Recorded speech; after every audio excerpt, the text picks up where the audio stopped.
안녕하십니까. 조국혁신당 대표 조국입니다. 검찰의 조직적인 범죄 행위가 드러났습니다. 수사 과정에서 범위를 벗어난 압수수색으로 얻은 민감한 개인정보를 폐기해야 되는 사생활 정보를 보관하고 활용하고 있다고 합니다. 명백한 불법입니다. 검찰의 민간인 불법 사찰 도구인 D넷의 민낯이 드러난 것입니다.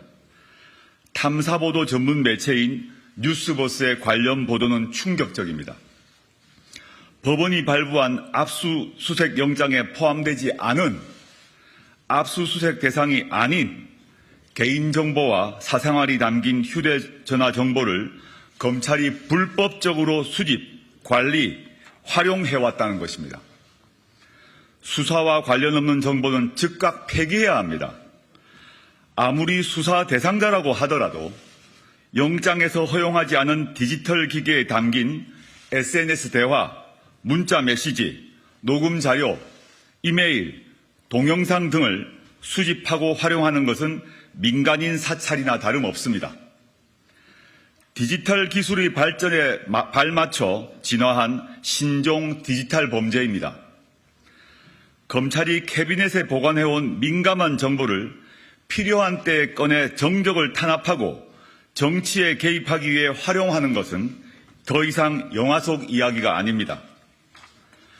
검찰 캐비넷은 그 자체로 공포입니다. 그런데 이제 검찰이 철제 캐비넷이 아니라 D넷이라고 불리는 디지털 캐비넷을 사용하고 있다는 것 아닙니까? 구체적인 범죄 행위는 고위공직자 범죄수사처의 수사와 국정조사를 통해 곧 밝혀질 것입니다. 대한민국 국민은 자신이 잘못하지 않아도 누구나 압수수색을 당할 수 있습니다. 이 경우 스마트폰에 보관 중인 연인과의 사진, 친구와 주고받은 문자, 메시지, 이메일 등 지극히 사적인 파일을 검찰이 나 몰래 보관하고 있을 가능성이 크다는 것입니다. 이런 민간인 불법 사찰 행위는 윤석열 검찰총장 시절 대검찰청 예규를 만들어 공공연하게 조직적으로 이루어졌다고 합니다. 법원은 압수수색 영장을 발부할 때 그 대상을 엄격히 제한하고 있습니다. 수사와 관련 없는 정보까지 들여다보지 못하도록 하는 겁니다. 법원의 압수수색 영장이 금지하고 있는 행위를, 당연히 대한민국 헌법이 금지하고 있는 행위를 대검찰청 업무 지침인 예규로 만들었다는 겁니다. 윤석열 검찰총장은 당시부터 검찰공화국을 만들 준비를 미리미리 하고 있었던 것입니다. 조국혁신당은 이미 지난주에 윤석열, 김호수, 이원석 등 전현직 검찰총장과 강백신 서울중앙지검 반부패수사 1부장 등 특수부 검사들을 고위공직자 범죄수사처에 고발했습니다. 직권남용과 개인정보보호법 위반 혐의입니다. 조국혁신당은 22대 국회에서 더불어민주당 등 뜻을 같이 하는 야당과 함께 검찰의 불법 민간인 사찰 의혹 진상규명을 위한 국정조사를 추진하겠습니다. 그리고 책임자가 확인되면 반드시 정치적, 법적 책임을 묻겠습니다. 조국혁신당은 오늘 공포의 대검 D넷 피해자 신고센터를 개설했습니다. 센터장은 저 우측에 서 계신 판사 출신으로 법제처장을 역임한 김형현 후보가 맡았습니다. 검찰의 불법적인 디지털 캐비넷에 의해 피해를 입었거나 피해를 입은 것으로 우려되는 시민들은 조국혁신당 홈페이지 안에 검찰 전자캐비넷 신고센터로 신고해 주시길 바랍니다. 그리고 검찰은 대검 서버 D넷을 손대지 말고 그대로 보존하십시오. 공수처의 압수수색을 기다려야 합니다. 시민 여러분, 겁내지 마십시오. 여러분들이 아니라 저들, 검찰이 잘못하는 것입니다. 감사합니다.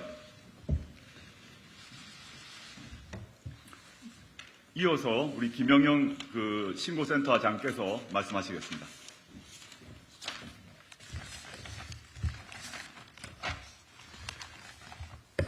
네, 안녕하십니까.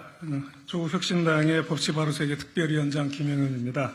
저는 이 검찰의 불법 민간인 사찰과 관련돼서 법률적 측면에 대해서 좀 상세히 설명드리고요. 아울러서 지난 금요일 날 대검에서 반박 해명하는 보도자료가 배포된 것으로 알고 있는데 그 부분 대검 해명에 대해서 저희들이 반박하는 내용을 설명드리겠습니다. 먼저 이 사건과 관련된 아주 간단하면서도 핵심적인 법리에 대해서 말씀드리겠습니다.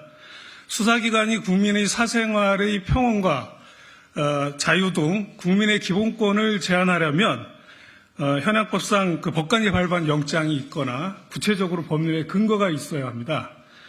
법률 용어로 영장이 있어야 한다는 것을 영장주의라고 하고요. 법률에 명확한 근거가 있어야 한다는 것을 법률 유보 원칙이라고 합니다. 이는 헌법이 명하는 원칙이라는 점에서 헌법 원칙입니다. 이런 간단하면서도 핵심적인 헌법 원칙을 모르는 검사가 있다면 그는 국민의 인권을 보호하고 적법 절차를 준수해야 할 책무가 있는 검사로서의 자격이 전혀 없다고 할 것입니다. 압수수색 영장 발부의 사유로 된 범죄 혐의와 무관한 개인정보, 이하에서는 그냥 간단하게 무관정보라고 표현하겠습니다. 이 무관정보에는 별건과 관련된 정보도 포함되어 있는 것입니다. 이 무관정보를 수집하도록 하는 법률 규정은 현재 없습니다. 아울러서 법원은 압수수색 영장을 내주면서 명시적으로 무관정보를 삭제, 폐기하도록 수사기관에 의무를 부과하고 있습니다. 따라서 수사기관이 무관정보를 수집, 이용, 활용한다면 이는 헌법상 영장주의 위반이자 법률유보 원칙에 위반됩니다. 그리고 또한 이 행위는 단순히 헌법 원칙 위반이 아니라 현행법상 범죄 행위에 해당합니다. 검사가 압수수색 영장을 집행하면서 그 영장의 수집을 금지한 무관정보를 수집, 관리, 활용함으로써 개인정보의 주체인 개인의 사생활에 자유라는 기본권을 침해해서 국민의 권리 행사를 방해하였으므로 이는 형법상 직권남용 권리행사 방해죄에 해당합니다. 또한 압수수색 영장이 삭제, 폐기를 명한 개인정보가 담긴 무관정보를 취득해서 D넷에 업로드하고 관리하며 접근하는 행위는 개인정보보호법이 처벌하는 6가지 유형의 행위에 해당합니다. 구체적으로 말씀드리겠습니다. 정보 주체의 동의를 받지 아니하고 개인정보를 제3자에게 제공한 자 및 그 사정을 알면서도 개인정보를 제공받은 자. 두 번째, 개인정보를 수집한 목적에 따른 범위를 초과하여 이용한 자. 세 번째, 업무상 알게 된 개인정보를 누설하거나 권한 없이 다른 사람이 이용하도록 제공한 경우. 네 번째, 정당한 권한 없이 허용된 권한을 초과하여 다른 사람이 개인정보를 이용한 행위. 다섯 번째, 거짓이나 그 밖의 부정한 수단이나 방법으로 개인정보를 취득하는 행위. 여섯 번째, 직무상 알게 된 비밀을 직무상 목적 외에 사용한 자에 해당합니다. 이에 따라서 무관정보를 수집하도록 하는 불법적인 대금 예규를 창설한 윤석열 전 검찰총장. 이 예기를 폐지해야 할 의무가 있음에도 불구하고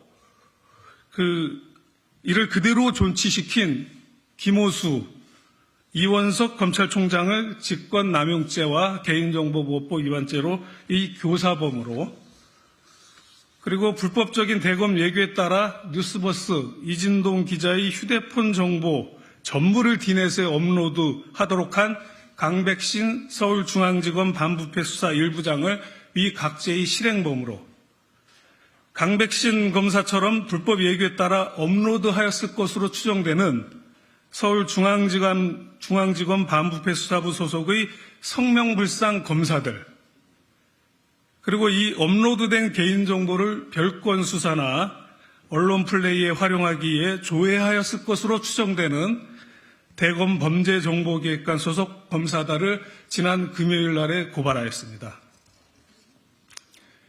이 고발에 대해서 검찰은 지난 금요일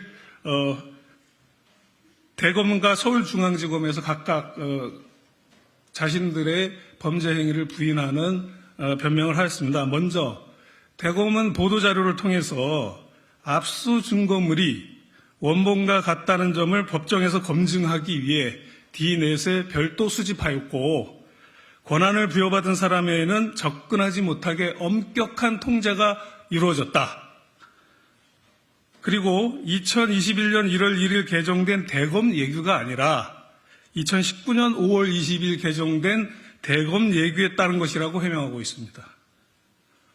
아울러서 서울중앙지검 관계자는 이렇게 변명을 하였습니다. 대검의 내부 기준과 법리, 규정에 맞게 엄격하게 처리하고 있다라고 하였습니다. 이에 대해서 구체적으로 반박을 하겠습니다.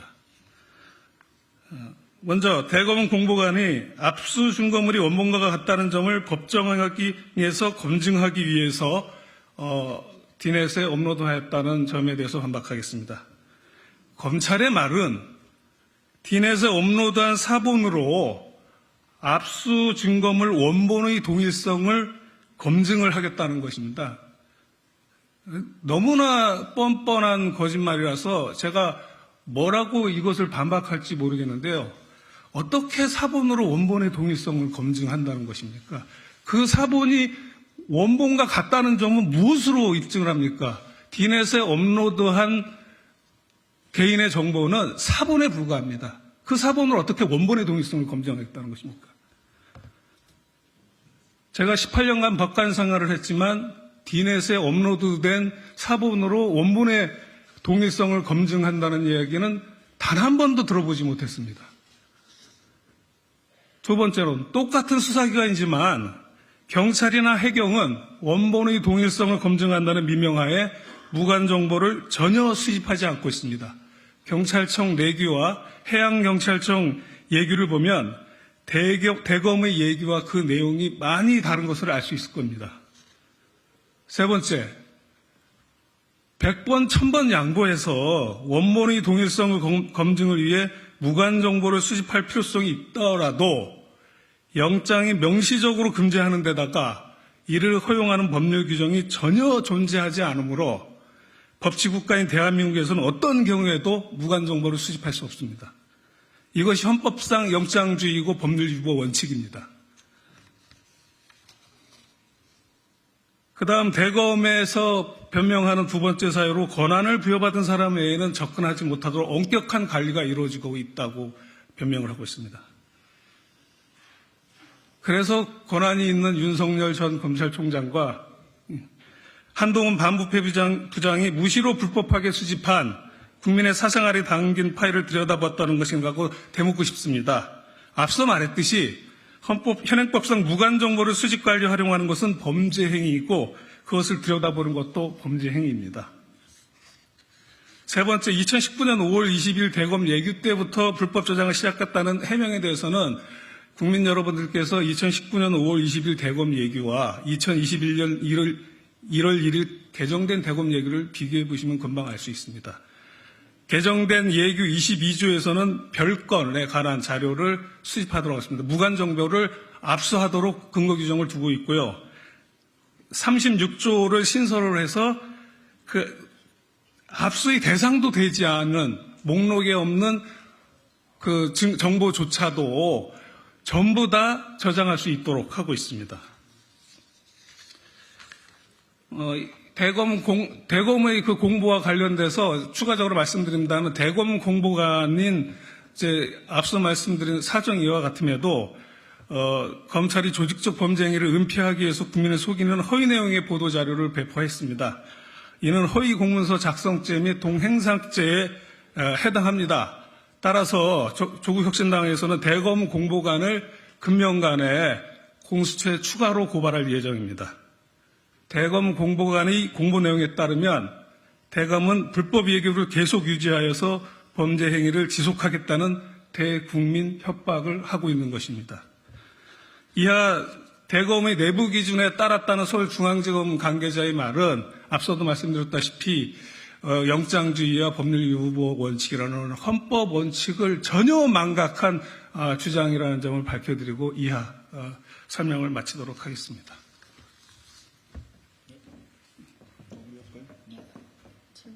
질문 밖에서 받을까요? 안에서 받을까요? 네, 바깥에서 밖에서 할까요? 질문 예, 예. 이상 마치겠습니다. 네.